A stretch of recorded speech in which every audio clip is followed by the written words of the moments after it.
Larry Stephens of Temple, Texas, and Diane Clutter of Ottawa, Canada, came to Lubbock Christian College in 1968, both enrolling as education majors. Larry and Diane graduated from LCC on May 6, 1972, and were married at the Broadway Church Chapel the very next day. After Larry earned his master's degree at Harding University, the Stephens moved to Temple, Texas, where Larry worked as an associate minister. Larry would soon notice an ad in the paper looking for a couple to serve as missionaries in Kisumu, Kenya. Ready for a change, Larry sent in a resume to the sponsoring church in Livonia, Michigan in September 1976. They had no passports, no experience in fundraising, and Diane was expecting their first child. Despite this, they traveled to Michigan in October to interview for the post. Larry and Diane would make the move to Kenya in January 1977, just 3 months after interviewing for the position. We lived in Kisumu and did rural mission work for 12 years. And then we moved to Nairobi, which is the urban center, and we did urban missions for 11 years. In the two areas that we lived, in Kisumu, we were involved with some church planting, mainly leadership training and working with leaders. We did follow up with World Bible School, so we developed what we called a Back to the Bible course. Then when I moved to Nairobi, it was, we planted an urban church, the Comarock Church of Christ. I worked and helped with the beginning of the Nairobi Great Commission School and taught there. Larry, was responsible for finishing the guest house in Nairobi, which was originally intended to be for missionaries from upcountry to come and stay when they had to come to Nairobi. But as it turned out, it wasn't needed for that so much, and so it became the grounds for the Nairobi Great Commission School. So unbeknownst to him, when he was building the guest house, he was really providing a facility for Nairobi Great Commission School. The main thing I was doing was keeping the home fires going. The cooking, the cleaning, the marketing, just running a household, taking care of the children. I started doing women's Bible studies in the village, and that was a good time. A number of the missionary wives in Nairobi got together, and over a 3-4 year period, we planned 12 different units. It was a 3-year curriculum where we went through the entire Bible. It was all in English, so those were made available to the English-speaking churches in Nairobi.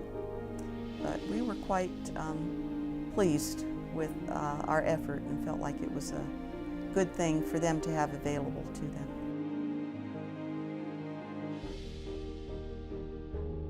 I think for me, there was certainly a deepening of faith, in God. When we got to Kenya, I had a strong belief that God had us there for a purpose, and therefore we needed to.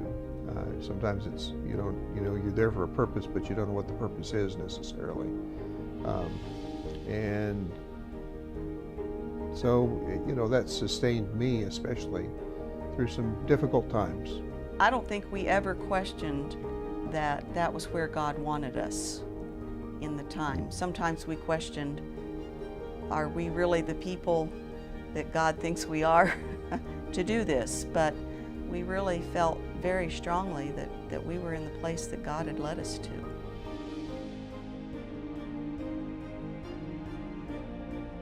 One thing that I had to learn was how to love people in the midst of their faults. I had to work at that. I had to overcome it, and I got, and I think I reached a point where I loved the people I was working with.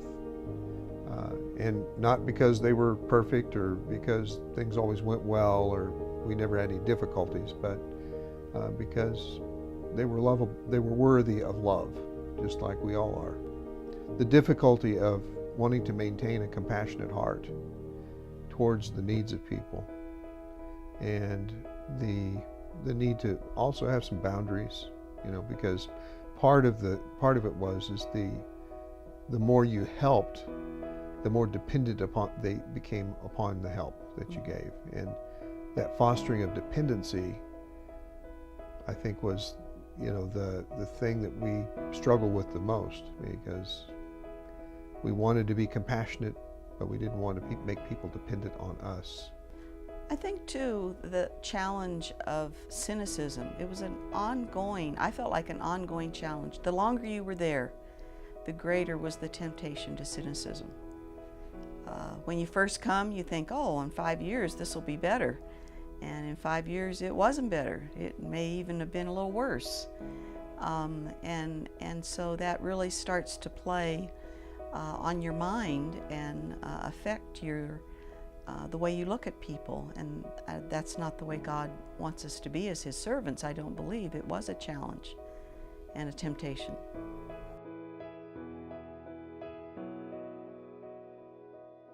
I would recommend for younger people just to consider that. A lot of times what you do, whether you can do missions or not, is contingent on who you marry. It's contingent on a lot of things, your family, whether your family supports you or not. And so for people who are thinking about missions, go, but recognize that while you go, you have responsibilities for others besides yourself, and and so I told Diane at one point, I said, I was your husband before I was a missionary. That role takes precedent. And if Diane had reached a point where she said, I just can't do this anymore, it would have been a tough decision, but I would have made the decision to come back, because that was more important. That had precedent.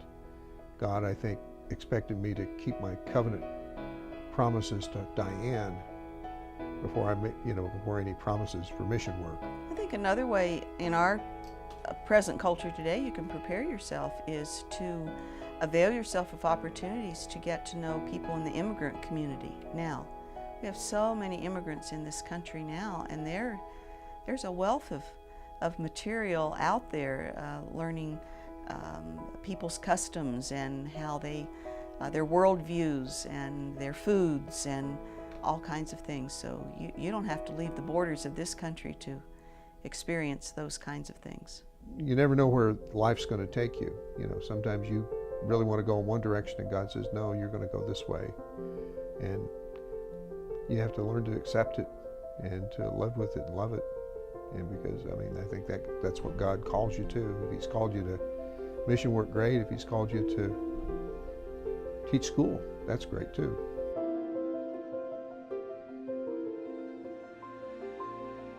Well, LCU was kind of the start for us.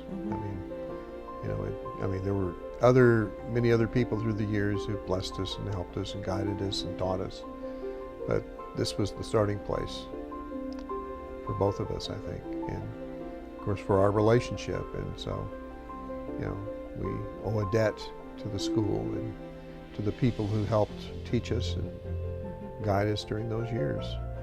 So, anyway, thank you, LCU.